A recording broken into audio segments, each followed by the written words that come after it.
How to repost someone's story on your Snapchat story. Hey everyone, welcome back to the channel. In today's video, I'll be showing you how to repost someone's story to your own Snapchat story.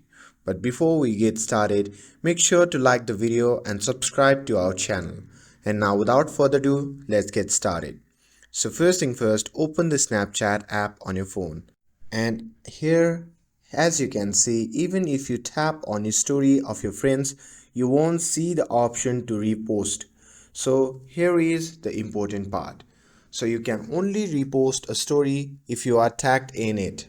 For example, if someone adds you to their story and tags you, you will receive a message in your chat. Let me show you.